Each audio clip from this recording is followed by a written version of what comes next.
tous, c'est Hermès, j'espère que vous allez bien, j'espère que vous avez apprécié la vidéo d'hier. Aujourd'hui, on va parler Bitcoin, on va revenir sur Summit par rapport à certaines questions qui avaient été posées par l'ensemble des viewers par rapport à la vidéo qu'on avait déjà réalisée il y a quelques semaines en arrière. On va parler de ce petit triangle qui vient d'être résolu plutôt à la hausse ici, donc émotion, confirmation avec une clôture de bougie notamment en daily. On tente la confirmation et potentiellement l'accélération pour aller nous chercher notre objectif de prix aux alentours des 48 500 $. Une vidéo qui tourne actuellement pas mal sur Internet, qui fait plus de 1 million de vues, notamment sur Twitter. On parlera de Bitwiz. On commence maintenant.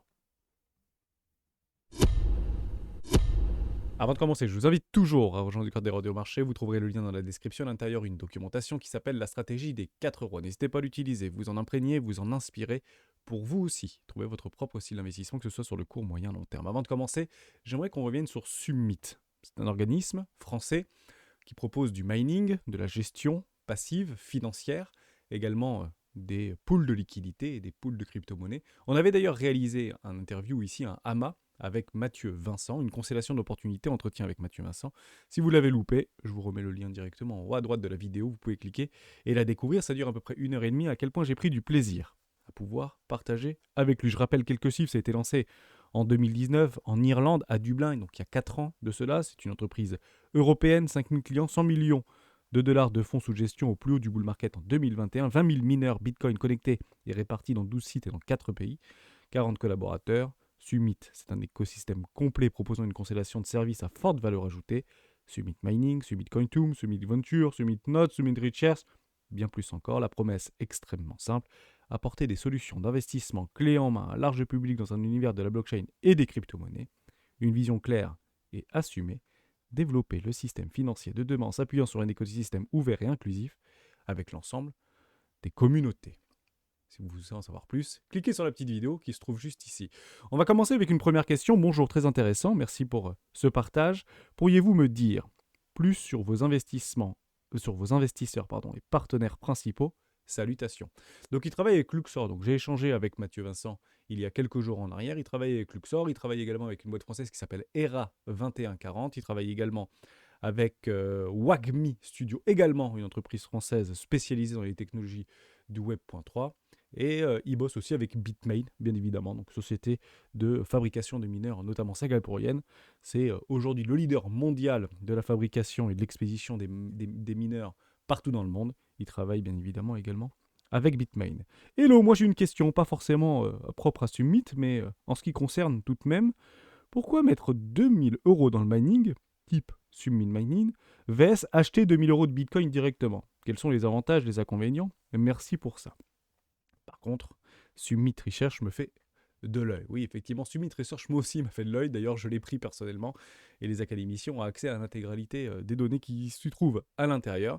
Donc, n'hésitez pas à me le demander. Allez le découvrir, Summit Research. C'est l'analyse fondamentale sur une base de scoring fait par des advisors. On parlera même d'ailleurs de Chantal Lang, par exemple, célèbre influenceuse qui est dans le game depuis 2020-2019, me semble-t-il, qu'on connaît bien. Hein. Donc, elle travaille également avec Summit Research pour pouvoir apporter sa vision et ses recherches fondamentales. Bon, je vais répondre directement à cette question par rapport à Summit Mining. La première, c'est que quand on décide de faire de l'investissement passif vers du mining, en fait, on va chercher ici un rendement. Ça revient à peu près au même, si vous voulez, d'aller chercher une action pour en tirer des dividendes. C'est à peu près la même chose. En fait, que le Bitcoin soit à 60 000 $ ou que le Bitcoin soit à 20 000 $, bah en fait, nous, on mine. Et on mine de façon constante. En plus de pouvoir sécuriser le réseau, donc apporter notre pierre à l'édifice par rapport à la sécurité du réseau global de Bitcoin et de sa blockchain, bah ça permet tout simplement de ne pas subir de front la volatilité du Bitcoin. Pourquoi? Parce que nous, on mine. Et d'ailleurs, au pire du bear market, ça c'est des données qui avaient été données par Summit Mining, on avait réussi, ou ils avaient réussi, à proposer 1% de rendement net mensuel. Ça fait du 12% net annuel, ce qui est quand même pas rien, sans pour autant subir cette variation au niveau du prix. Maintenant, si Bitcoin monte très fortement, à ce moment-là, tu as un effet boule de neige. Pourquoi? Parce que les rendements sont bien plus intéressants et bien plus importants.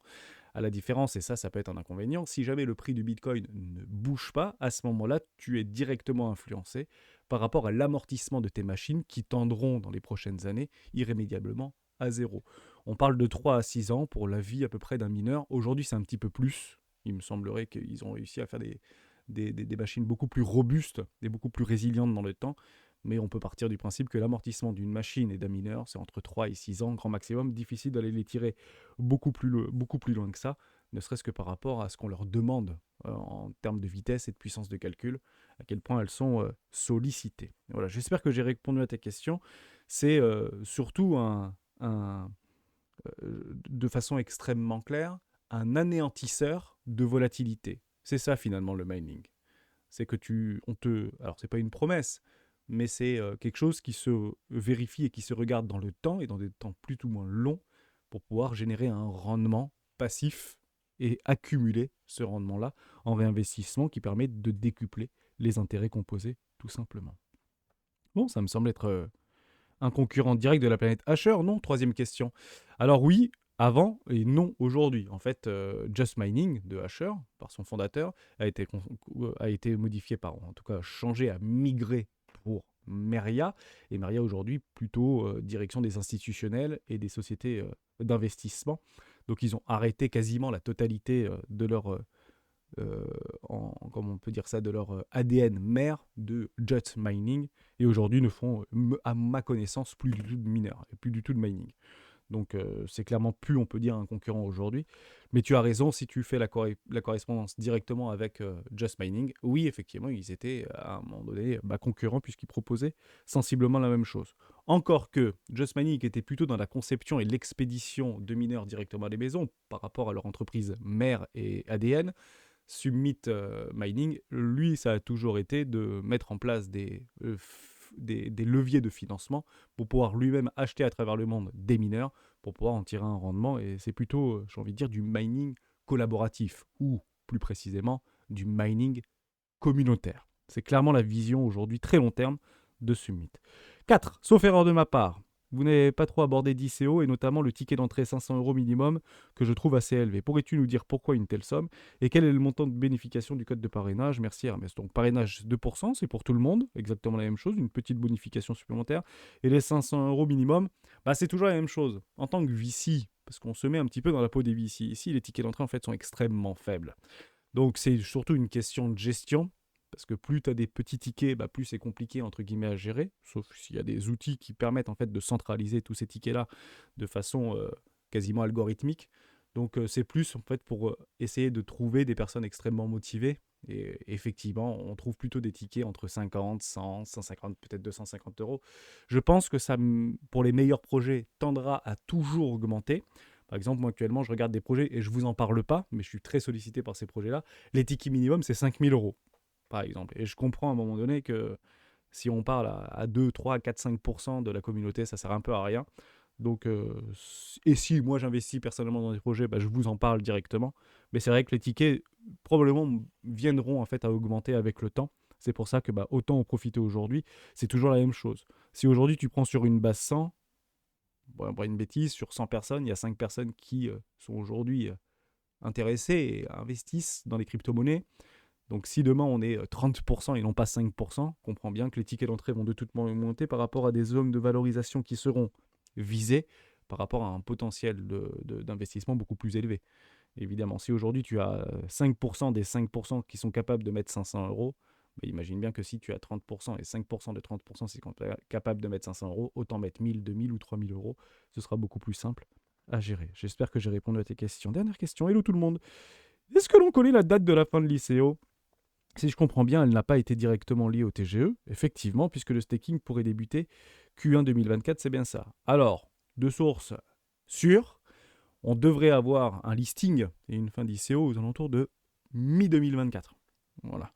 Donc il se laisse une marge de manœuvre pour éventuellement stopper, augmenter, continuer à faire de la communication et du marketing autour de cette levée, mais très probablement, il te laisse un battement à peu près 2 mois, si tu veux, au niveau de l'année 2024. Mais de source à peu près sûre, ce sera mi-2024 pour cette fin d'ICO et tout de suite après, quasiment, le listing devrait partir. Si vous voulez aller un petit peu plus loin, vous avez toutes les informations dans la description pour aller, et surtout, je vous invite à re-regarder cette vidéo et a été très prise avec beaucoup d'intérêt par beaucoup des membres de la communauté. On parle Bitcoin tout de suite. Bon, on avait ce petit triangle de contraction ici. On a fait un magnifique petit breakout haussier par rapport à ce triangle de contraction qu'on avait. Je le dis, je le rappelle, vous avez 51% de chance d'avoir une résolution haussière sur ce triangle. D'ailleurs, si on prend et si vous mettez triangle trading dans Google et vous allez sur images, vous regardez que tous les triangles suivent généralement la tendance. Donc si vous avez des triangles baissiers où il y a le cours qui fait un truc comme ça, bah vous avez plus de chances de partir plutôt au sud ici. Et si ça vient plutôt dans la tendance et dans les flux, bah vous avez beaucoup plus de chances de faire des ratios de 1 pour 1 pour aller chercher nos objectifs de prix aux alentours des 950 milliards de dollars de capitalisation sur Bitcoin, ce qui nous correspondrait à peu près aux 48 000 dollars. Maintenant, c'est un petit peu mou au niveau de Bitcoin actuellement. On a des volumes qui sont de plus en plus décroissants. Vous avez les open interest qui tentent en fait de regagner un petit peu au niveau de l'intérêt sur ce marché. Mais on voit bien que c'est très spéculatif et que actuellement les spreads sont plutôt positifs et les fundings sont plutôt positifs. Ça veut dire tout simplement que les prix des contrats futurs sont supérieurs au prix du spot. Ça veut dire qu'on est en train actuellement d'agréger plutôt des contrats futurs et on a envie de s'exposer sur ce marché à levier. Dès lors, ça dure jamais très longtemps, pour être tout à fait honnête avec vous. Donc actuellement, on est en train tout simplement de latéraliser. On l'avait vu que le plus probable, c'était quoi? De faire un range dans l'attente de ces séchances, notamment au niveau des ETF Bitcoin. Donc on accumule des liquidités au sud, on accumule des liquidités au nord. Le premier qui bouge perd, c'est toujours la même chose. Si on vient d'abord chercher la liquidité, malheureusement au nord, on ira très probablement et on constatera très probablement des retournements. Donc moi j'ai une position ici de hedge portefeuille, notamment sur les contrats options que j'avais décidé de mettre d'ici la fin décembre, mais je n'ai pas encore toutes mes confirmations pour pouvoir le prendre, donc je suis extrêmement patient. Et il y a les liquidités actuellement sur des stocks complètement évidents qui sont en train d'être chassés. Et honnêtement, j'aurais préféré qu'on aille d'abord chercher un peu plus bas, tentative d'intégration, pour passer le monde un petit peu dans le côté obscur, plutôt bear de la force, pour derrière faire une réintégration, et ça c'est boule. Voilà, ça c'est clairement quelque chose de boule. Et c'est pas vraiment ce qu'on voit. On voit plutôt qu'on a envie d'aller chercher d'abord les vendeurs à découvert, pour peut-être éventuellement tenter de retourner ce marché. Probablement une phase de distribution, comme il en existe tant, donc 80% en range, 20% en tendance. Actuellement, on est en train de recréer et tenter de recréer des ranges. Donc on l'avait dit hier, si j'étais trader aujourd'hui, je viserais qu'une seule chose, c'est du range trading. Donc j'achète en bas du range et j'essaie de vendre au haut du range, tout simplement. Donc c'est ici éventuellement qu'il faudrait prendre au moins des TP, même si vous pensez que ça ne peut que aller plus haut. Soyez vigilants par rapport à ça.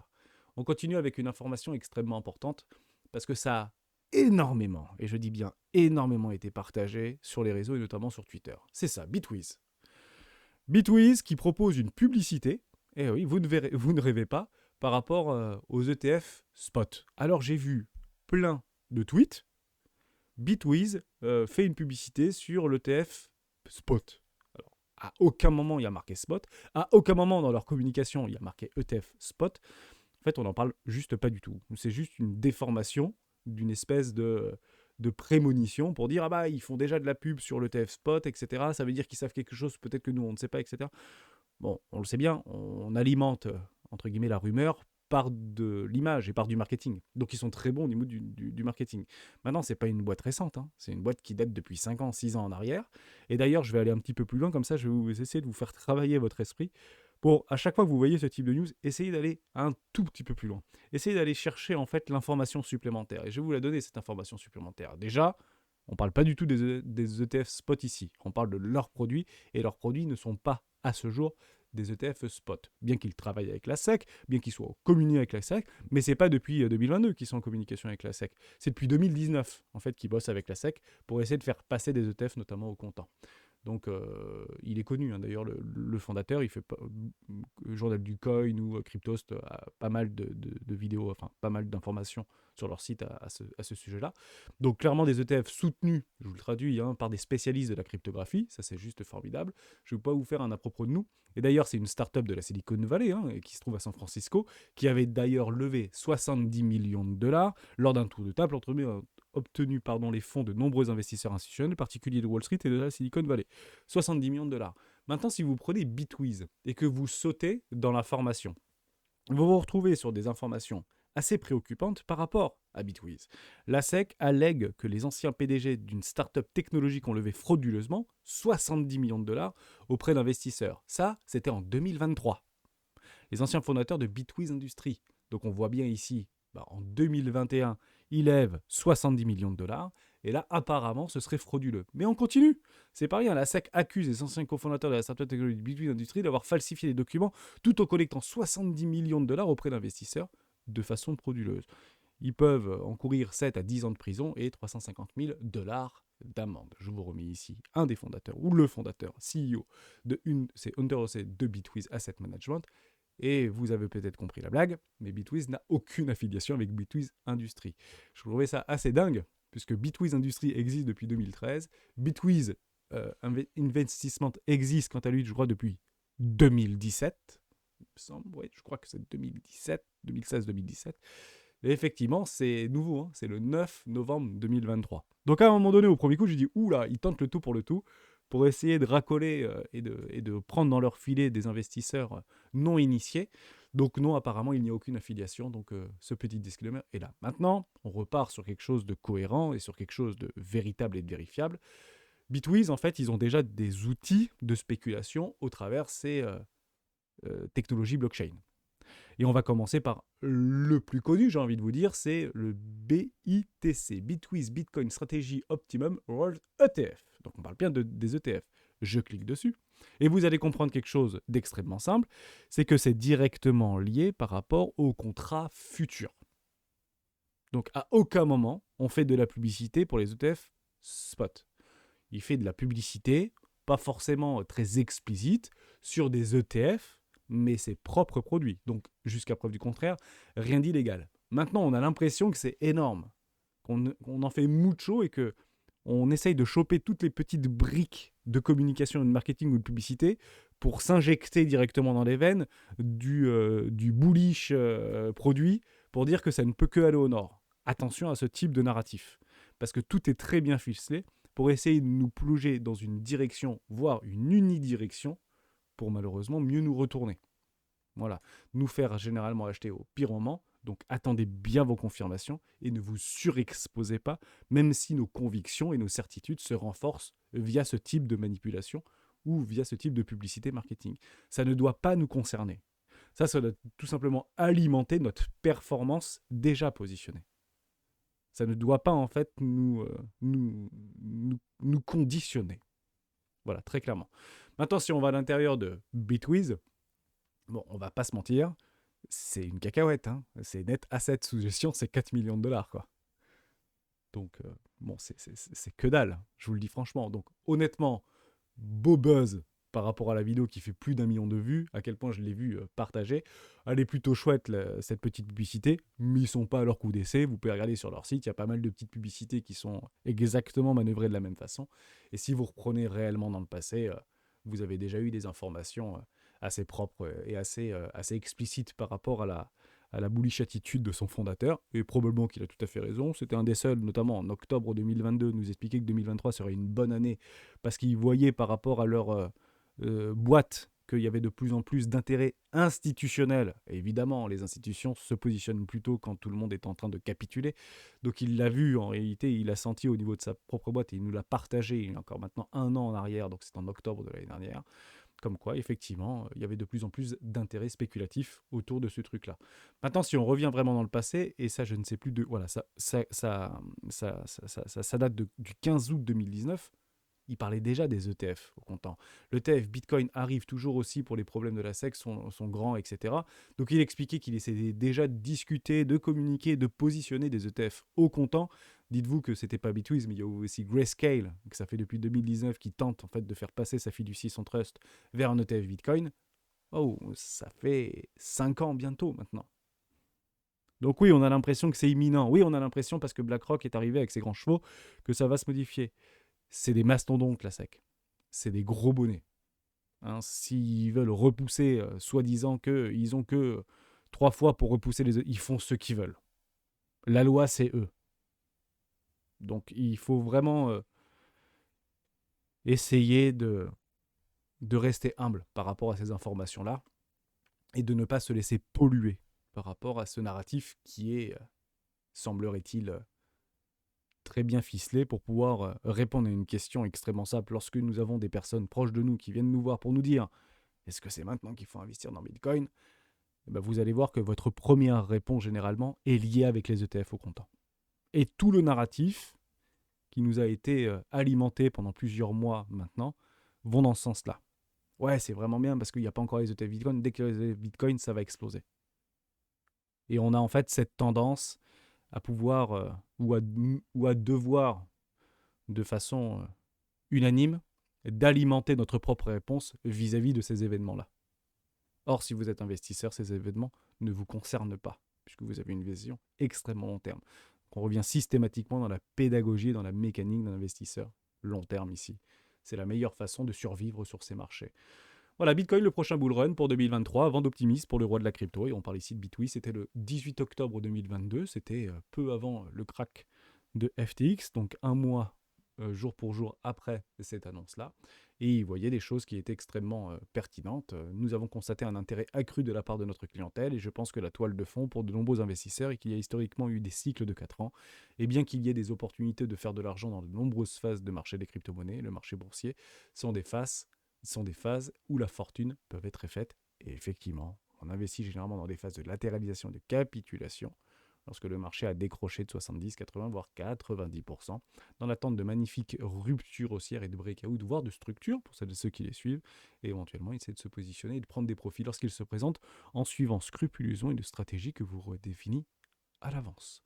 Dernière petite chose par rapport à ma boussole, parce que j'ai sorti ma boussole de ma poche hier matin, et je vois que pour le 29, dernière expiration, les plus grosses expirations de l'année sont sous nos yeux, c'est dans 10 jours, jour pour jour.